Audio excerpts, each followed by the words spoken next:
Discovered my 38M wife 38F of 17 years has been texting another man for 1.5 years and hiding it from me. This is a throwaway account for reasons which will become obvious. I apologize in advance for the wall of text, but there's a lot here. To give you the backstory, my wife and I have been married for 17 years and have two children 16M and 10F. We were high school sweethearts who got married just after college. Our marriage has been mostly solid with no major issues, no splits, no abuse, no cheating, no dead bedroom, etc. I've never had much reason to doubt my wife in the past and don't snoop on her phone, email, etc. I have a high stress job that requires me to work a lot. I'll admit that I've started reading our relationships a relatively short while ago and, to be honest, I felt like it was making me a little paranoid about infidelity. In addition, my wife has been acting a little strange lately, i.e. being more guarded of her phone, coming to bed hours after I go to bed, etc. So yesterday, I needed to submit my phone bill to my employer for expense purposes via bring your own device, and my employer reimburses us for a portion of our mobile phone bill as long as we submit the bill. I printed the bill, and noticed it was longer than usual, 42 pages. With our provider, the bill lists all of the calls and texts you make during the month. So I start flipping through the bill and get to my wife's phone and notice one number repeatedly coming up a lot. There's literally an entire page of uninterrupted texts, probably 100 plus just from this number. There are multiple entries where she was texting this person until 1 or 2 in the morning, and one day where she texted continuously from 5-7. I usually get home around 7 and then again from 9 to 11:30. Not only is the number not one I recognize, but it's not from our area code. It's from an area code in the same metro area as us, roughly 45 minutes away. So I punch the number into Facebook and some guy's name comes up again, that I don't recognize and my wife has never mentioned to me. I call it from my work number and voicemail states the same name. So I confront my wife about it. She confesses to having carried on a non-romantic relationship with this person for a year and a half. She said she was lonely and went online on a website for people looking for non-romantic relationships. To be clear, she's had male friends in the past and we currently have couple friends that are MF, and I've never objected to her talking to them. But she consciously hid this from me for a year and a half, and during the period repeatedly lied to me when I would ask her who she was texting until 1 a.m. She insists nothing physical happened and that they've never even met in person, and I'm inclined to believe her. She justified it to herself by saying that it never crossed that line. At the same time, I'm feeling very emotionally cheated on. She took a lot of time that she wasn't investing in our relationship and put it into a relationship with another man that she hid from me. I'm at something of a loss here. I make enough money, top 1%, that we don't have to worry about paying the mortgage if we split, and I'm not worried about finding another partner if that happened. I stay in pretty good shape. I love our kids as well and would really miss seeing them every night. That being said, I really feel like my trust was violated and don't know how I can recommit to spending my life with someone who would lie to me like that for a year and a half. Am I making too much of this? Edit to answer some of the obvious questions that I should have addressed from start. Yes, she's extremely apologetic. Her initial response when I asked her about it was, "He's just a friend." I pushed on that and she's admitted that it was inappropriate and that she lied about it. She was extremely apologetic and said that she would do anything not to lose me. She texted him last night and told him that she can't be in touch with him anymore and deleted his contact information from her phone.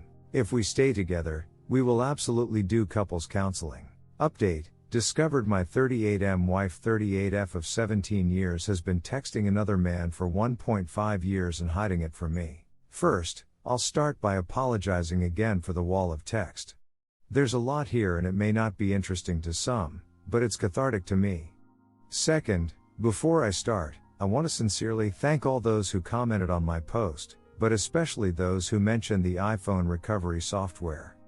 I owe you a huge debt. Your why Reddit is great. Okay, we left off Monday night with her admitting to an emotional affair with another man for 1.5 years, but saying that was it. After I posted on Reddit and people mentioned the iPhone recovery software, I phoned to tell her not to use her phone and that I was going to recover the information later that night. She immediately admitted to S-ing the other guy. I got home and tried to run the software. For whatever reason, probably human error, it didn't work well. It only pulled up portions of 350 texts and none of them seemed relevant. I decided not to pay $70 for the whole install and dropped the idea. I went out with a friend who had been the victim of adultery for drinks at 7 to discuss, and he thought I should give my wife a second chance, as long as she had never met the other guy. I got home around 9:30. She was sitting with her best friend in the sunroom talking. I said an awkward hi to the best friend who I am sure knew and went up to my office. My wife came up 10 minutes later when her friend had left and immediately started yelling at me, telling me that I basically needed to get over it and that she wasn't going to feel like she had today for 6 months. I kind of flipped out, noting that I had known for 30 hours and was only receiving trickle truths during that period. After we finished yelling at each other, she left. She went into my daughter's bedroom to comfort her. I assumed she left to text the other guy, and I finished up my work and went to bed in the guest room. I woke up about 1:30. I went into the master bedroom and grabbed her phone. I scrolled through the texts and emails, but there was almost nothing there, as anything older than a day or so had been deleted.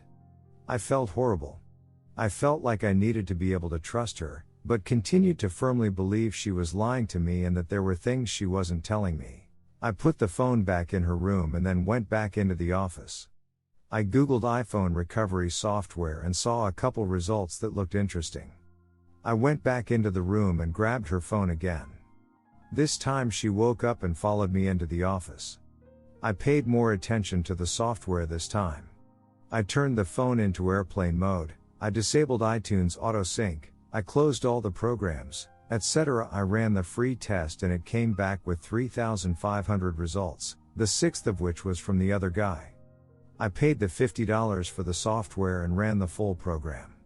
It took about 10 minutes, during which she continually tried to convince me not to look at it. Once I had the results, I started going through the texts.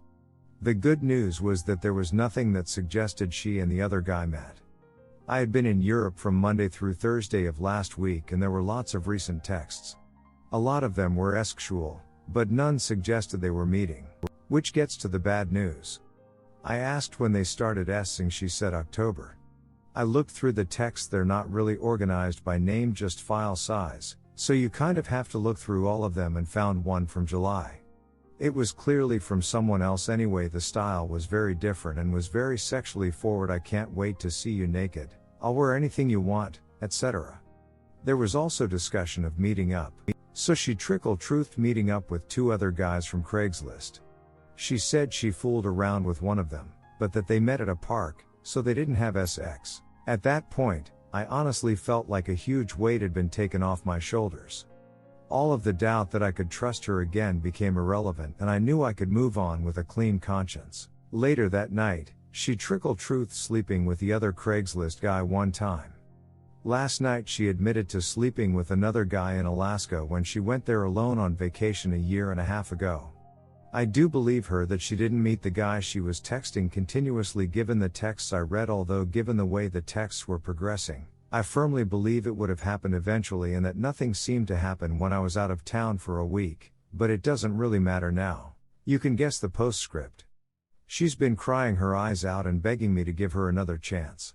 I plan on sticking together through the holidays for the sake of the kids, but we'll be moving out come January. Redditor's reactions story 2 after. Redditor 1, wow, yeah, the amount of lies and bullshit, and her getting coached by her friend to yell at you, lol, there is no way you can save this. She is just a bad person on the inside. I am sorry, but it's true. I think you talk to a lawyer first and figure out your options before you make any final decisions. Moving out of the house can hurt you depending on where you live. You can split without hurting your kids too much, but it doesn't mean you give up the house without a fight. Please double check the right steps for your location so you don't get screwed. Redditor 2, I got home around 9:30. She was sitting with her best friend in the sunroom talking. I said an awkward hi to the best friend who I am sure knew and went up to my office. My wife came up 10 minutes later when her friend had left and immediately started yelling at me, telling me that I basically needed to get over it and that she wasn't going to feel like she had today for 6 months. I kind of flipped out, noting that I had known for 30 hours and was only receiving trickle truths during that period. After we finished yelling at each other, she left. Wow. What a piece of work. Lawyer up, hit the gym, learn the 180 and implement immediately. Good luck, man, you did not deserve this. Op answer, good luck, man, you did not deserve this. Thanks, man. As much as I know that in my heart, it helps to hear you say it. Redditor 3, amazing, isn't it? The lengths that cheaters will go to hide the truth to minimize the damage. Well, I'm glad that you found out what you needed to so that your decision was easy and clear-cut. Just stick to your guns about moving out after the holidays. If I were you, I'd go see a divorce attorney now and get that going. After all of that, she doesn't deserve a second thought, let alone a second chance. You already know that you deserve better than her. Redditor follow up, yeah, all of her lies, hiding of stuff, sneaking around just sounds so exhausting. Story 2. I 27M had been with my now ex 27F for 10 years. I proposed last week during a trip to St. Lucia. She told me she'd been cheating, our relationships. How does one move forward after a decade being with someone then getting screwed over in the worst way possible? Sorry about the title length, it just sort of came out. I had been with Carrie for 10 years, best friends since we met at the age of 12 in high school. We had tons of amazing memories. We've traveled to several countries together and made long-term work for 3 years while separated due to studies. Though now I'm having trouble believing anything was real. Last Thursday I proposed to her in St. Lucia, not in front of anyone mind you, I wanted it to just be private. She didn't say anything and I was thinking, oh did I say or do something wrong? She started crying and said she had something to explain to me. She didn't want to marry me because she'd been sleeping with the co-worker she said was just a friend for around 3 months. She said she rationalized it was just a thing that would pass, but it's continued, and she said she loves me so much, more than I'll ever understand, that I've helped her so much and she doesn't even know why she has done this. She said she loved me too much to marry me knowing she'd done what she did. She doesn't love the guy. It was just time and she had been trying to stop the affair, but I proposed before that happened and she said she knew when I was kneeling that she couldn't marry me, not after everything I'd done for her, so she told me. I feel like my whole world has shattered. We had an awkward flight home on Friday evening and haven't spoken since. She has tried calling me but I haven't answered and I have until Monday off, so I'm just here. I've barely eaten. I feel like there's a black hole in my stomach draining everything I have mentally. I can't wrap my head around the fact that she was cheating, that she lied, that she hid it from me. My sister apparently had some words for her. I'm trying to pretend I'm okay but I'm not. Every morning that I've woken up since last week Friday morning has just been bleak. I love her so much but I've no intentions of getting back together. I don't think I would ever be able to trust her again, much less forgive her for a very long time. My best friend brought a 6-pack yesterday and we drank in the evening. I cried my eyes out in the shower last night. I never cry, not even when my mom, who I was extremely close to, passed away, but I was sobbing like a child last night, and honestly I would have loved if my mom had been there to tell me it'd be okay. My sister brought over some breakfast this morning and basically made me eat because she knows I haven't really been eating lately, zero appetite. Anyway, I'm sorry this post is so incoherent. Any tips for someone on how best to move forward and where to go from here? Because I've got nothing, no ideas, no clue. I feel like a zombie. Redditor's reactions. Redditor 1, this might sound harsh but I mean it with the best of intentions. Be thankful that this all came to light when it did and not when you two were married. Use this time to explore life and indulge in your hobbies and interests. It's very painful when a loved one betrays us, but you need to remember that you have a very bright future in front of you. Don't waste it on someone who didn't respect you. Perhaps when you're feeling up for it, organize a nice night out with friends and family. Try not to lock yourself in a room and dwell, as that will only make you feel worse. Redditor follow up. Be thankful that this all came to light when it did and not when you two were married. True. And maybe it's a itty silver lining, but at least you got out of this with your moral compass intact. I can't imagine the guilt I'd carry for the rest of my life if I had betrayed someone I loved this much. If she was truly a itty person, she would have accepted the proposal with no remorse. Clearly, she knows she ducked up and knows she can't marry you because of it. And that knowledge will haunt her. So I hope. She deserves it. Redditor 2, this is a quote from a post long ago I saved. I hope it helps you. The ducked up thing is that this is great. Every bitter moment of disillusionment brings you closer to truth.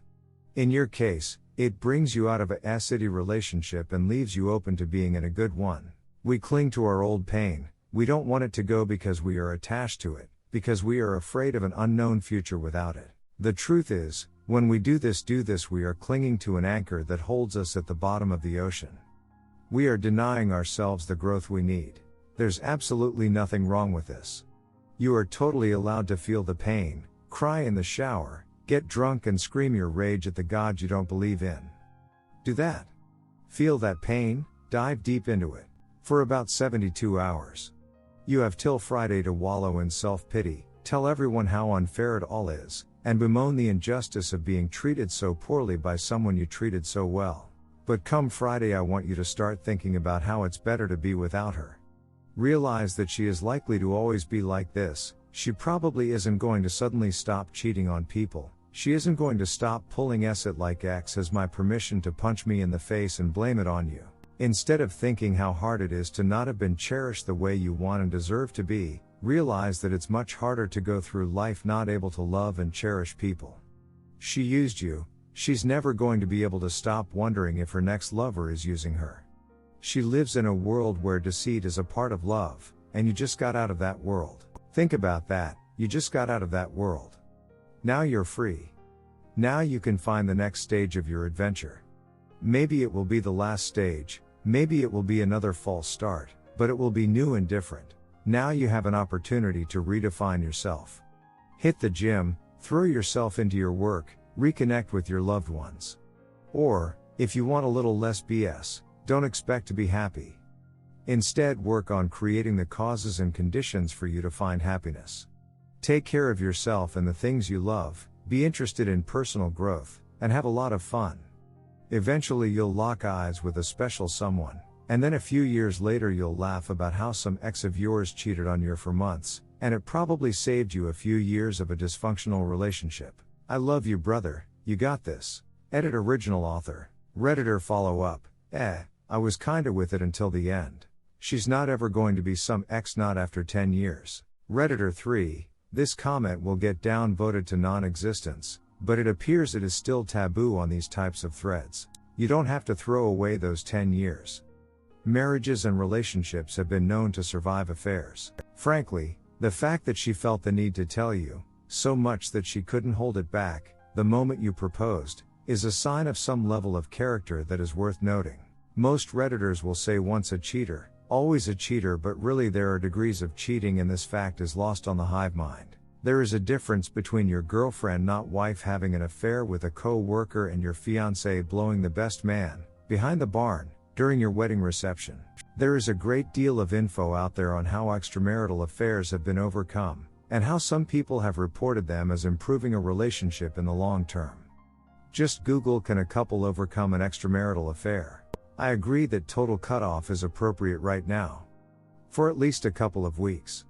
But if you feel, deep down, like you actually think this woman can learn from her mistake, and if she wants to try to rebuild your trust and respect, then I think anything is possible. There may be conditions you have to impose on her. For example, leaving the job where that guy works. I think that is reasonable as is, obviously, cutting off all contact with him, for absolutely fucking ever. But keep in mind that, going forward, if you want to try to rebuild your life with her, then one day you would have to forgive her. If you want her to work on rebuilding your respect, you also have to refrain from hitting her over the head with this "you cheated" stick for the rest of your lives. Just think about it. Reddit will tell you that if she doesn't lose you, she didn't learn her lesson. I don't believe that is always true. Edit, I wrote something unclear. One day you really do have to forgive her above. It should say if you want to try to rebuild your life with her, then one day you would have to forgive her. Never forgiving is definitely an option, and would be perfectly fair in this case. But it is not an option if he and she want to try to overcome this affair. I have edited in place too. Redditor follow up. Reddit and our relationships are often accused of always telling everyone to break up. Agree or not in this case, this is well thought out advice, and deserves to be highlighted and not dismissed offhandedly. Redditor 4, hey man, I went through something similar last year, and I can assure you things will get better. It hurts right now, and it's totally understandable to feel lost. You're gonna feel like that, and you're going to feel all sorts of emotions in the time to come. You can't fight it, and you can't beat yourself up over what happened. It wasn't your fault. When I was in your position, I moved on autopilot. I kept my routine. I ate when I had to eat because I had to focus on something. I did work when I had to, and I reached out to my friends, especially when I felt like I didn't want to be around anyone. I'd call them, or text them, just something to get my feelings out and know that my friends had my back. Do that, reach out to your friends, lean on them, and talk with them about anything. It's kind of funny, I mean it hurts right now, but in time you will see that this heartache you feel right now is just the beginning of a new adventure for you. You will be just fine, and you will get through this. Redditor follow up, agreed. I'm now 3 years out from a similar situation. Met at 18 and together for more than 10 years. It was incredibly difficult and frankly more than a little scary to think about being on my own again, dating again with no real experience, all of that. The biggest thing that helped me move on was to take the time to answer one question: who are you? You had shared goals, shared viewpoints, shared experiences. Now it's time to take what you can from that, without judgment, without ties. Try to find the you in all of that history and use that as a starting point for your future growth. It doesn't feel like it now, and it won't for a long time, but this is an immense opportunity. Good luck to you.